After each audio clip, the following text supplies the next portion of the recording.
Hey guys, Google made quite a big fuss about the cameras in this year's Nexus devices, so I thought it deserved its own video. Now, Google threw in one of the newest Sony sensors available, which was actually said to be used for handheld camcorders, so this is pretty exciting, and it's all housed in that top visor area at the top on the 6P. Now, the camera app itself has undergone some major improvements. It has a new double tap gesture, so you can double tap the power button and you'll launch straight into the camera, and it is very quick. I've been using this for a few days now, and it really is pretty awesome to have that option. You now have an auto HDR plus mode, so this is great for just the casual shooter. You can leave it on auto HDR and it'll choose whether or not to use HDR if it's in the right scenario. And if you go over to the video camera, you do have slow-mo in both 120 frames and 240 frames for the Nexus 6P, which is pretty sweet. In terms of the specs for the sensor, it's a 12.2 megapixel sensor and it has massive 1.55 micron pixels, which is quite a big deal. An f2.0 aperture and IR laser assisted autofocus, so that's pretty awesome. Now, the sample you're seeing right here was recorded in 4K, but it is downscaled to 1080p when I rendered, so just be aware of that. Now, one slight downside to this camera is it doesn't have optical image stabilization that the previous Nexus 6 had. Google said that basically because of the larger pixel size, that kind of offsets the need for optical image stabilization. I'm not completely sold on that, especially when video recording. Optical image stabilization really helps with the slight bumps that your hand will move, and it kind of smooths it out. The software stabilization does a decent job, but it's never quite as good as the physical optical image stabilization. But I can tell you guys, generally the video performance for this device is awesome. The laser autofocus has helped drastically. If you remember the Nexus 6 or just any previous Nexus device, you always got that kind of pulsing of the autofocus. Even when you were sort of staring at one object, it would still try and focus different areas, and it just didn't work well. The autofocus here is very smooth. You can hardly notice it focusing.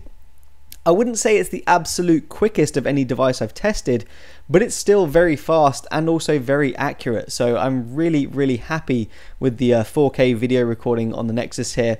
The colors and the general dynamic range is also very good. I've had no issues with pretty much anything with this camera, to be completely honest with you. I didn't have any problems with drop frames or anything like that. I checked out the media file on my PC and it came through at 29.8 FPS, so there's no issues there. I did a few tests with panning and it was smooth, so yeah, there's just no problems with 4K video recording on this device.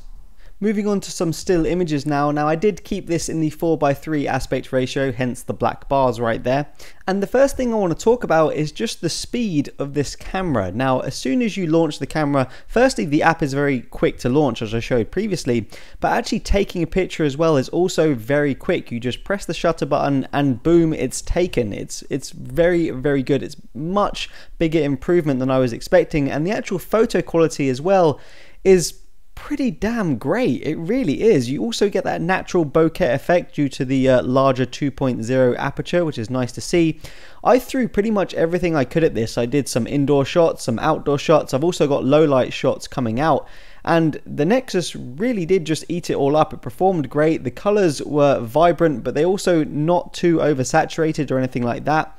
And I think one of the biggest compliments I can give to a smartphone camera is just its ease of use and its reliability, and the Nexus 6P, I can tell you, it ticks both those boxes. I didn't have to retake any of these shots. I didn't have to press the screen to manually focus. It was always focused for me, and it was always very quick to take the picture. So that's just exceptional stuff from this camera. Next up, we have the low light images, and I said previously I did leave the settings on the auto HDR plus mode. When the light got pretty dim, the device did choose to use HDR plus mode for pretty much every single shot, and that's great. It pulls out a better image. What I will say is it does add a little bit of a delay to the shutter, so as soon as you push that button, I'd say it takes half a second to a second longer to actually take the shot. So you do have to keep your device try to keep it quite still in low light. Of course, optical image stabilization probably would have helped there, but nonetheless, I got some excellent shots. Again, I didn't have to retake the image. The focusing was very good as well. I had no issues there whatsoever. It did take a little bit longer to focus in low light, but that's expected. You will see a little bit more noise in these low light images. Again, that is expected, seeing as the low light, the ISO level is being ramped up. But by this point, at the time I took this shot, it was pretty much pitch black outside. The only thing illuminating the garden was those lights you saw previously. So this is pretty extreme conditions, and I think it did pretty damn well. In this shot, for example, even when the light source is in the shot, it does very well. It doesn't overexpose that light source. You can still see lots of colors, lots of details in the plants around it. So again, pretty exceptional low light performance here, as Google suggested.